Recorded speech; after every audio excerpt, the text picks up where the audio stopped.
con los que no he tenido la oportunidad de saludarlos, tengan todos ustedes muy buenas tardes. Soy la señora Aurora Molina, egresada de la Facultad de Ciencias Matemáticas y de la Maestría en Bioestadística de la Universidad Nacional Mayor de San Marcos. El motivo que aquí nos une es tratar de acceder, dar a conocer lo que son ecuaciones estructurales con PLS. Hemos hablado hace unos momentos de lo que significa poder hacer investigaciones, de lo que esto implica en la actualidad para la comunidad de investigaciones y de trabajos. Ahora, habiendo más o menos teniendo casi todos un alcance de lo que son ecuaciones estructurales, les voy a explicar algo de lo que son, qué cosa es PLS-SEM, para qué sirve, cómo se trabaja, cuáles son los alcances que se necesita, para qué voy a usarlo, cuándo usarlo y por qué. ¿Qué cosa es PLS-SEM? Por sus siglas del inglés, Partial Least Squares Structural Equation Model, ecuaciones estructurales basadas en los métodos de mínimos cuadrados parciales, en su traducción al castellano, es como se obtienen resultados de un estudio, una investigación, un trabajo que no se puede recoger muchas veces directamente para encontrar un punto o una pregunta o una situación que necesitamos y tenemos que tener acceso bajo otras situaciones que nos apoyen para obtener esto. Veamos. A ver. Voy a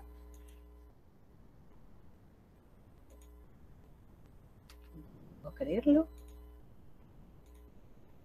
He estado compartiendo con ustedes la pantalla. Afirmativo. Ok, muchísimas gracias. Vamos a continuar. ¿Qué tenemos acá? ¿Qué cosa es CB-SEM y qué cosa es PLS-SEM? CB-SEM es de ecuaciones estructurales, ¿no? Por sus siglas del inglés, como ya dije, es Structural Equation Model.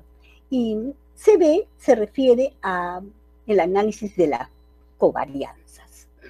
Por su lado, PLS-SEM, las ecuaciones estructurales, y el Partial Least Squares, que es bajo el método de mínimos cuadrados parciales.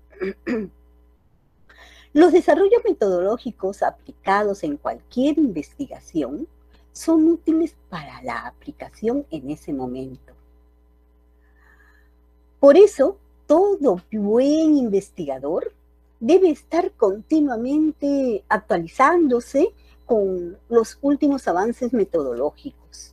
Por ello, cuando se quiera utilizar PLS-SEM, uno debe estar continuamente revisando información, porque esto es un cambio que definitivamente en todo momento se va a estar dando. Antes de entrar a la definición de PLS, veamos primero para qué vamos a utilizarlo. A ver, ¿qué debemos de tener en cuenta? Hay cosas que se deben de tener en cuenta en la utilización de PLS-SEM. Una de las cosas que se hace mucho énfasis y se toma muy en serio es el tamaño de la muestra. Se dice que muestras pequeñas, o sea, menos de 50, ya son pequeñitas, mucho menos, ¿no? En estadística, considerar una muestra pequeña es a partir de 50 para abajo. Entonces, muestras pequeñas no nos llevan a resultados a veces que nos sirvan, que son las cosas que queremos. Entonces, para PLS-SEM se dice de que con 30 datos de 30 a 50 datos sirve. Y para CBCEM, o sea, aplicando covarianzas, lo que nos dice las grandes investigaciones es de que menos de 200 no debería ser. Pero eso también implica muchos problemas, porque a veces, cuando se trabaja con modelos de ecuaciones estructurales basados en las covarianzas, hablar de 200, un tamaño de muestra de 200, es un problema. Resulta poco. La idea es conseguir miles de datos, miles de registros, cientos. Ya, no hablemos de miles, cientos, por lo menos 300, 350, 400. Con esos datos ya podemos decir, wow, ya puedo caminar sobre los problemas que necesito averiguar. Pero y entonces PLS nos está diciendo con 30, con 80, con 50, que se puede. Sí. Claro que hay otras restricciones adicionales para las ecuaciones estructurales con covarianzas que son diferentes a las ecuaciones estructurales basadas en PLS. Otra de ellas es, por ejemplo, la normalidad. Creo que la gran mayoría entiende lo que significa normalidad.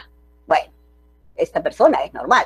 ¿Por qué? Porque está dentro de los estándares que casi siempre evolucionan o están presentes, ¿no? Entonces, la normalidad es una campana de Gauss, sus límites, su media, ¿no?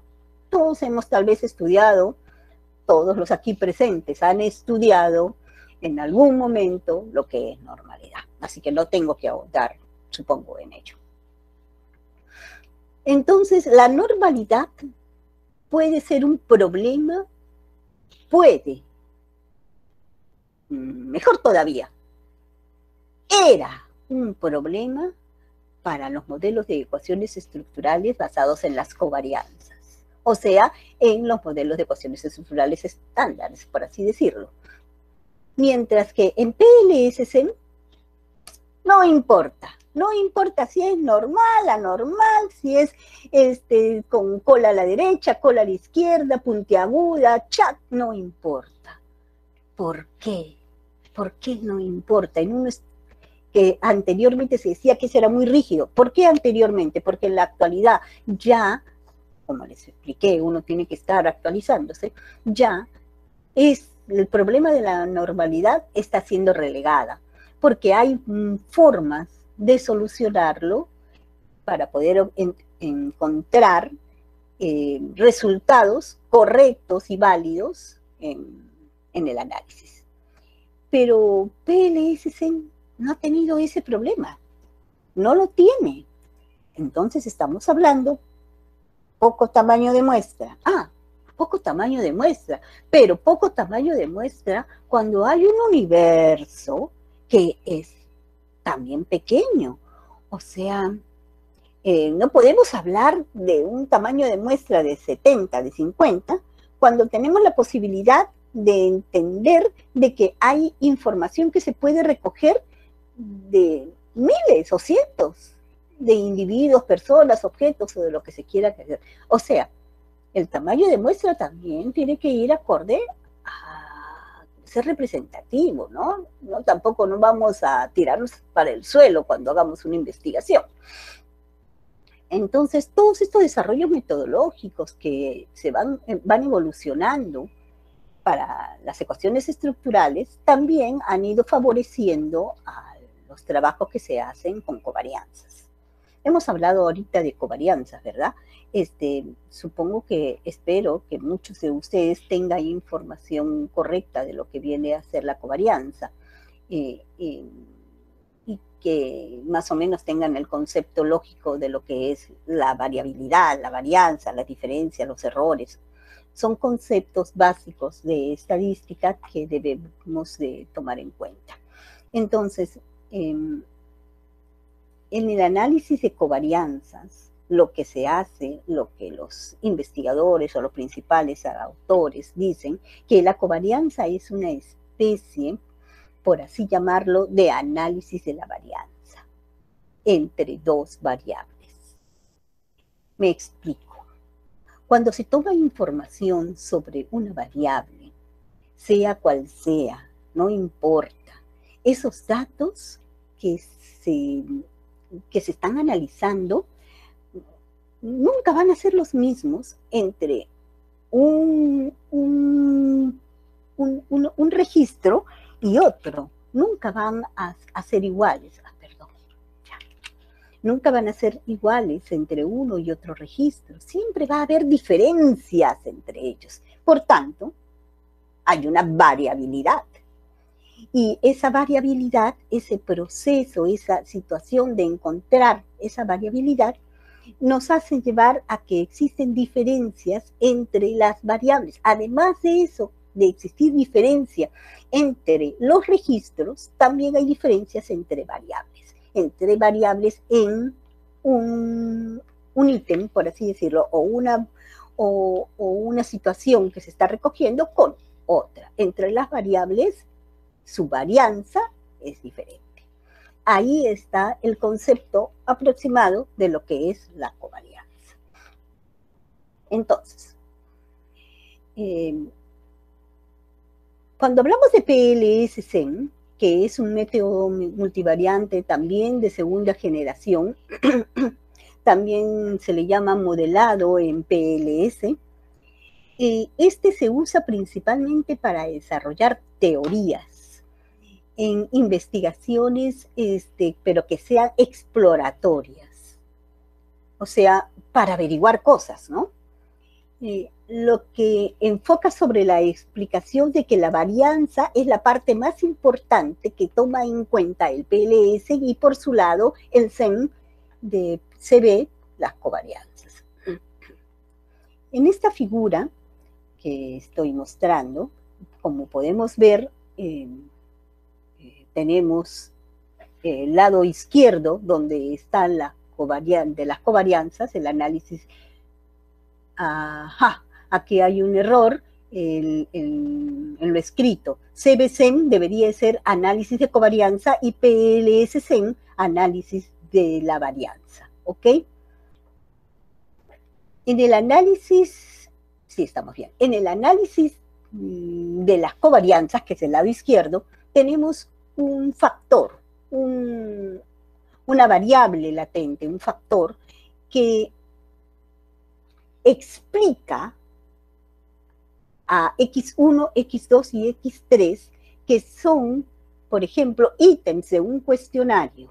O sea, si yo quiero recoger sobre el amor que estábamos hablando, podría ser X1 si tiene esposo o pareja, X2 si tiene, si le hace regalos. Estamos hablando de cualquier cosa, ¿eh? Yo no estoy informando un punto en específico. Es importante que se entienda el sentido. Y X3 podría ser si tiene perro. Y F, amor. O sea, el amor implica a que yo tenga pareja. El amor implica a que yo haga comidas ricas en la hora del almuerzo, y el amor implica que yo tenga perro. Eso es lo que estaría diciendo de acuerdo a estos puntos al azar que he dicho. ¿Y qué cosas son las C? Las C se llaman errores de medida. ¿Cuándo una variable tiene errores de medida? Una variable tiene errores de medida cuando al recoger la información puede que no sea precisa. Como por ejemplo cuando hay en los cuestionarios, casi siempre en economía, en psicología, en educación, en casi todas las áreas sociales o de investigación, hay preguntas como que en sus respuestas dicen totalmente de acuerdo, algo de acuerdo, no muy de acuerdo, en desacuerdo, totalmente en desacuerdo. Por ejemplo, esta es una escala de Likert. Entonces, en una escala de Likert, la gente puede haber contestado totalmente de acuerdo, pero en realidad no lo está. No lo está totalmente de acuerdo, pero tampoco está, digamos, solo de acuerdo. Entonces, ahí hay cositas de que se pueden escapar. O tal vez cuando respondió el cuestionario, no respondió esa pregunta. Y ahí sí viene un problema serio, porque al no responder una pregunta, no tenemos esa información. Y si no tenemos esa información, hay un error. Entonces, esos son los errores de medidas y muchos otros, ¿verdad? Mientras que para el lado derecho, donde está PLSSEM, tenemos esa F no es que implica a las variables, sino al revés. Son sus variables las que hacen que sea F. Entonces, aquí del lado F se llaman que es un factor, F se refiere a factor, donde las flechas salen, mientras que en PLS al factor le llegan las flechas. Entonces, cuando nosotros hablamos de CB, estamos hablando de que tenemos que confirmar si es verdad que el amor implican estas tres variables. O sea, queremos confirmar o rechazarlos, aceptar o rechazar. Entonces, que estamos haciendo una confirmación de una teoría que se basa en hipótesis, en conocimiento, en muchas cosas. Entonces, cuando estamos en PLSSEM, ya no es trabajar con confirmación, sino lo que queremos hacer es un desarrollo de la investigación.